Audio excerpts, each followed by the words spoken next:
Om Shanti. Pita Shree PrajaPita Brahma Baba's life history continued from part 18. Topic: the battle of good and evil. Prophets, saints and sages, innovative scientists, philosophers and artists, those who have brought humanity its greatest messages and who embodied the highest ideals, have always had to suffer. History is replete with such atrocities. And when do such messengers and great souls descend? At those critical moments when the old concepts no longer hold, when the prevailing systems have become bankrupt, when a limited perspective must give way to a new vision. Yet, the visionary is rarely treated with decency, for he threatens vested interests, established identities, and power structures. So, the hardships and calamities repeat themselves in predictable patterns. Such now was the case with Baba.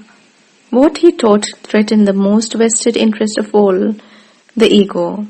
Baba made it clear that the soul must learn to detach from the flesh and to live in the highest dimension. He showed that lust was a crime and the primary cause of the world's downfall. Now, God was ordering His children to conquer lust, to destroy all their weaknesses, bad habits and body consciousness, and to become His angels once again. Baba was hurling the ultimate challenge at Satan, meaning the 5 vices of lust, anger, greed, attachment and ego. And so of course Satan responded with every weapon at his command. The battle was on. Only 100 years earlier in India, people had thrown rocks at Swami Dayanand Saraswati for his plain speaking. He exhorted people to be righteous, and in return he was bullied, threatened, and finally poisoned. Likewise, people had welcomed Jesus Christ by hanging Him on a cross. The prophet Abraham before him was severely opposed for his demand that people give up their remembrance of idols and worship one God. When Buddha counseled people to discard the distinctions of caste and to live according to principles of right conduct and right understanding, he was met by angry views, and even his own relatives opposed him. When Muhammad began preaching about righteousness, he was oppressed so violently that he was forced to flee his home in Mecca to save his life. Again, the line of great souls of India who were made to suffer for their sermons is long and legendary. Guru Nanak was arrested and put to forced labor. Tej Bahadur had his head cut off. Meera had to drink a cup of poison. Another sage had his skin peeled off. Yet another's children were cemented alive inside a wall. Every saint had to suffer in 1,000 other ways. And of course, the most of these saints lived long ago. There is also a very recent martyr who is in the century led India to independence, preaching and practicing non-violence, truth and celibacy. Mahatma Gandhi's fame is worldwide, yet he was shot dead by an assassin's bullet. Anyone who cuts a new path must be prepared for criticism and hardship, for people are loath to change their ways. Whether a scientist like Galileo or a political descendant like Solzhenitsyn, no one who upsets the accepted paradigm will have an easy time. Charges will be hurled and abuses thrown, and one must not be delicate. Perhaps the most difficult test for a harbinger of new ideas is to see his own friends desert him. Society's memory is short, and the good that one does is soon forgotten. The obligations which are owed go unmentioned, and at the same time, the smallest mistakes are pronounced on as if they were serious offences. Worse yet, there are always demagogues, expert talkers, the orthodox, the powerful, and the prejudiced, who, for selfish purposes, can twist the minds of the ignorant masses and make them believe the most horrendous and blatant lies. Such was the pattern of oppression which now befell Baba and Om Mandali, and yet Baba did not flinch. He did not get angry. He did not even consider fighting back. But the work of teaching, the disseminating God's message and God's pure vibrations went on as usual, and Shiv Baba continued to descend each day and speak the Murli, the flute of knowledge, bringing joy to all who heard. The school kept operating also, and Mama ran the institution as before with firmness and great gentleness. The people of Hyderabad expected that Baba would react more strongly to the threatening events which seemed about to overtake him, but they were disappointed. They did not understand that Brahma Baba was not responsible for this institution. He had been simply a householder and a businessman. He had neither been a scholar or a guru, nor did he claim to be one now. These teachings of purity and complete celibacy did not spring from his own mind, and at first he had been more surprised than anyone about that. After all, how could one expect ordinary householders, married men and women, to become celibate?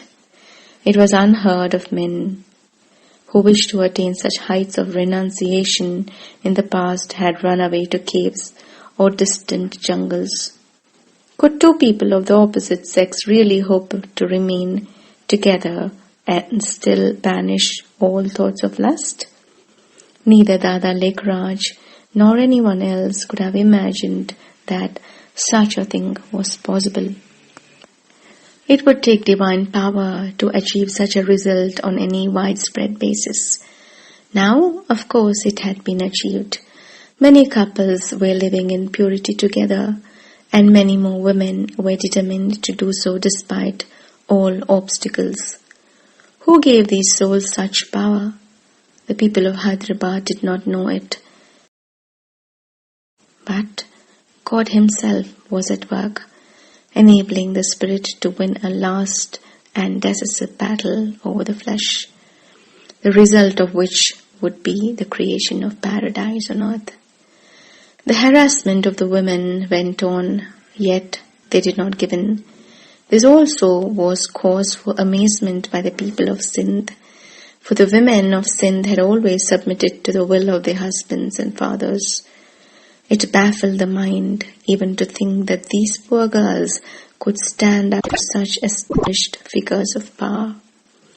Women who had been forced to wear veils over their faces, who had been trained their whole lives to remain silent and submissive in the presence of men folk and to stay at home like caged birds, such women were suddenly invincible, filled with spiritual light.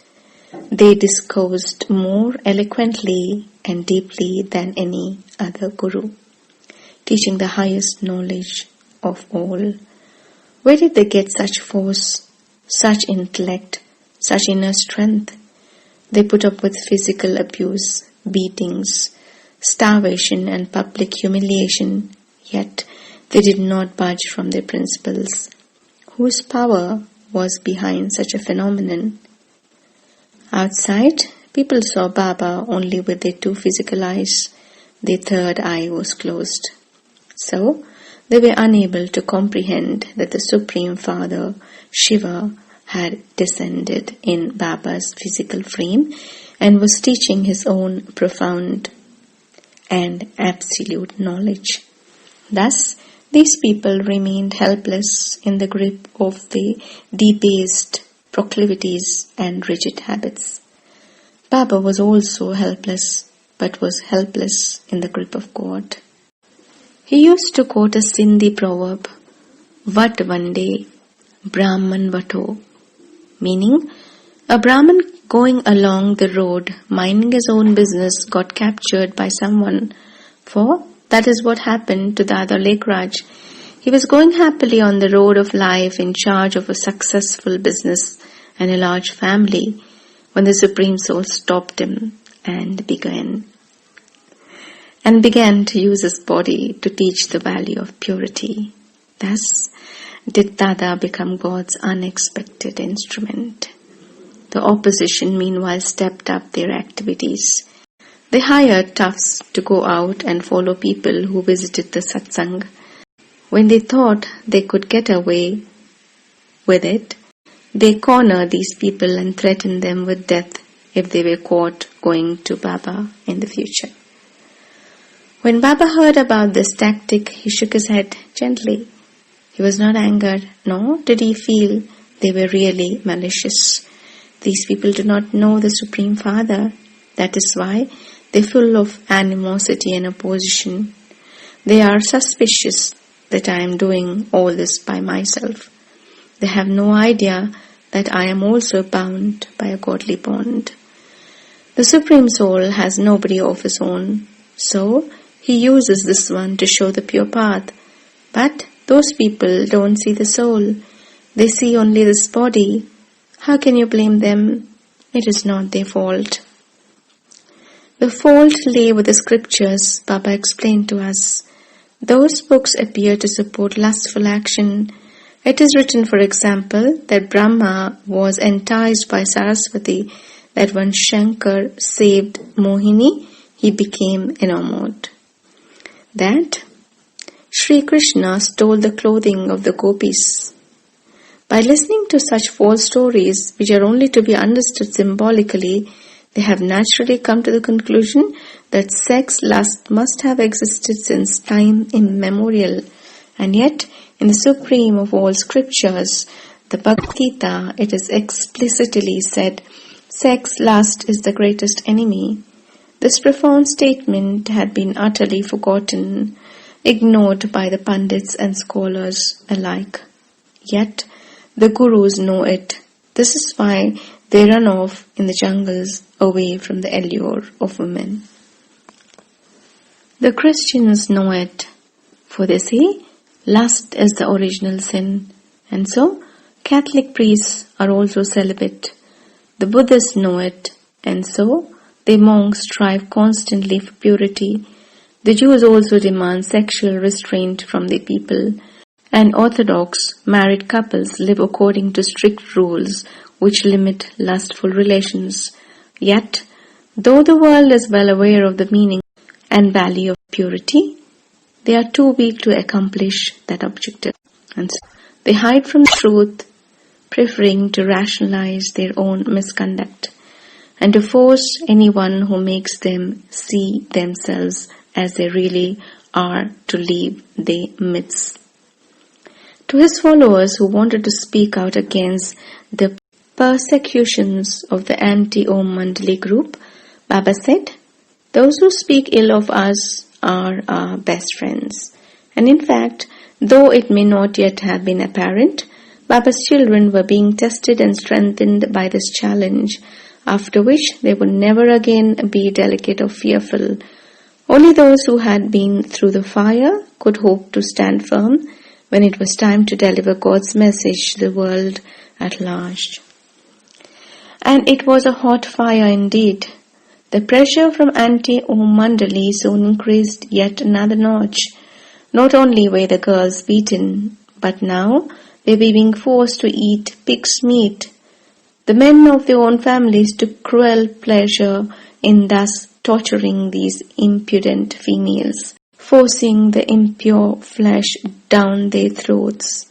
Those families which were more gentle would call in a magician to do the dirty work.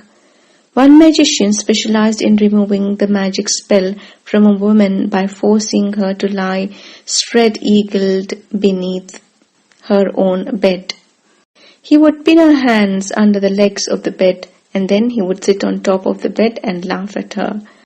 Other magicians copied this method adding it to the infliction of other tortures as well. These magicians would keep the woman thus spread-eagled and bound for days on end. Sometimes relatives would come in and beat the girl's fingers with heavy wooden handles which were used in the kitchen for crushing nuts and seeds. Now, their daughter's fingers were being senselessly crushed in the same way. Yet the girls who were thus abused still kept their faith with God. They could be heard singing through their tears, "Over the whole world He rules. The universe is His. The Supreme Soul has come to make us pure." When everyone was sleeping in the dark night of the soul, when everyone was weeping in the painful web of vice, when the passion of Satan had made us drunk with pride, then the King of Kings descended in the other's forehead. He arrived. The light of the world has come to light the lamp of knowledge. To be continued in the next episode. Om Shanti.